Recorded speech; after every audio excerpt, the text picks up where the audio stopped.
So you guys are all here because you want to find out how you can get an internship and what having an internship is actually like, because it's kind of like a really big black box and everyone's like, you have to get these hours, and you're like, what am I meant to do? So I guess a bit about me. I'm in part for mechatronics. I'm a pretty average student. My grades are all right, but I'm not Dean's List or anything. I'm part of the university club, so I was the president of MECHA last year as well as the founder the year before. And I chose to do engineering because I had no idea what I wanted to do at the end of high school. So pretty aimless, kind of floating through this degree and kind of being like, what can I actually do with this degree? Because mechatronics is super broad. You can go into electrical, software, mechanical, anything really. So yeah. So my first internship was doing product development / manufacturing R&D in Singapore.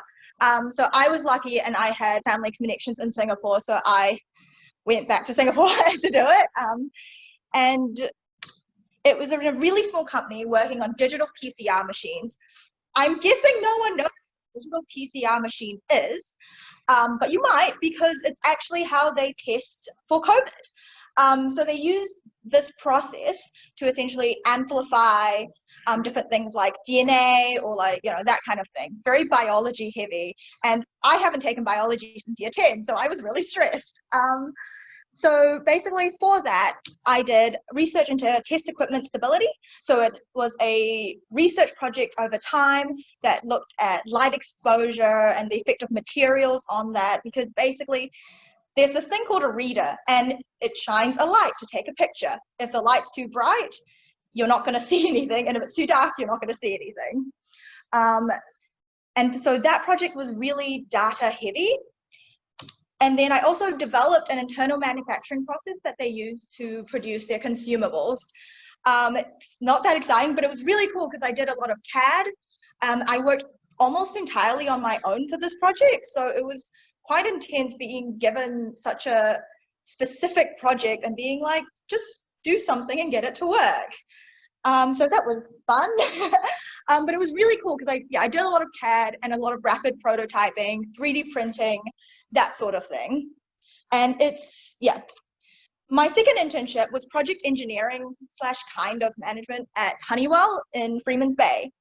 So there I worked on big public infrastructure in the commercial, security and ICT sector, which comes under building services.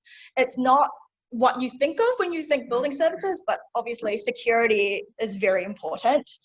I did a lot of paperwork, so a lot of engineering documentation, so a lot of Excel, database work, and floor plans and that kind of thing. So and I also got to go on site, which is really fun. So just kind of like a quick comparison of the two, and this is like my experience. So I did R&D in a really small company and then project engineering in a really big company. R&D, the work was a bit more like uni. I used a lot more of my kind of uni engineering design, problem solving kind of skills. I worked alone most of the time because it was a really small company and there was a lot less documentation. The documentation was just like CAD and like technical drawings. Project engineering was really technical, but it wasn't mechatronics. Like there were elements of it that I was like, oh, okay, yeah, this is familiar, but a lot of it was really foreign, which I really liked because I really like learning a lot very quickly.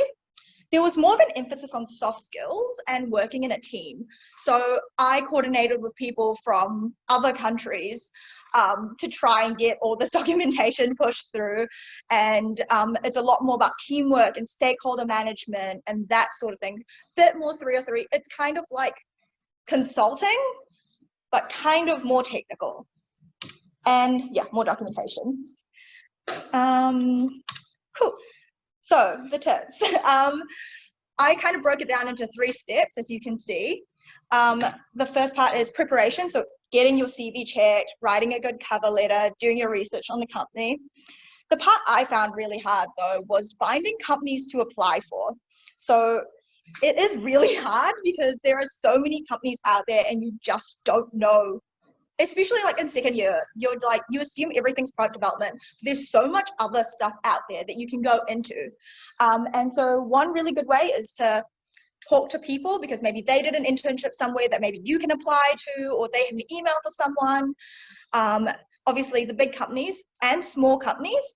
And a really good way I found was finding companies was going through directories of professional groups such as MEG and Engineering New Zealand, HERA, and ACE NZ, which is I think for consulting.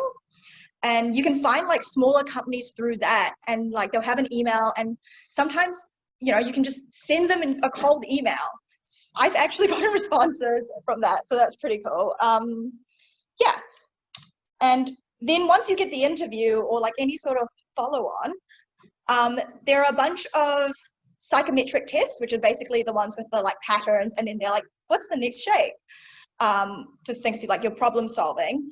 The other part will be like assessment days where you go in and it's like a group of like 6 to 8 people, and you have to do like a group work activity, and obviously balancing being able to like work in a team, and then also having like a one-on-one interview.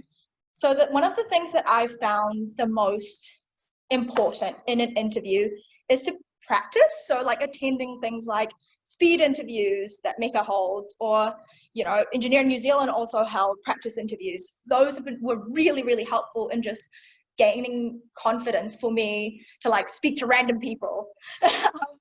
And also, yeah, like Sam said, you have to be yourself, because ultimately, like, sometimes anyone can do the job. Like, you know, we're all kind of coming at a very similar baseline, and the thing that might put you on top is if they like you. It comes down to that. Like, you just want to be likable and yourself and friendly. And that's all from me. If you have any questions, let me know.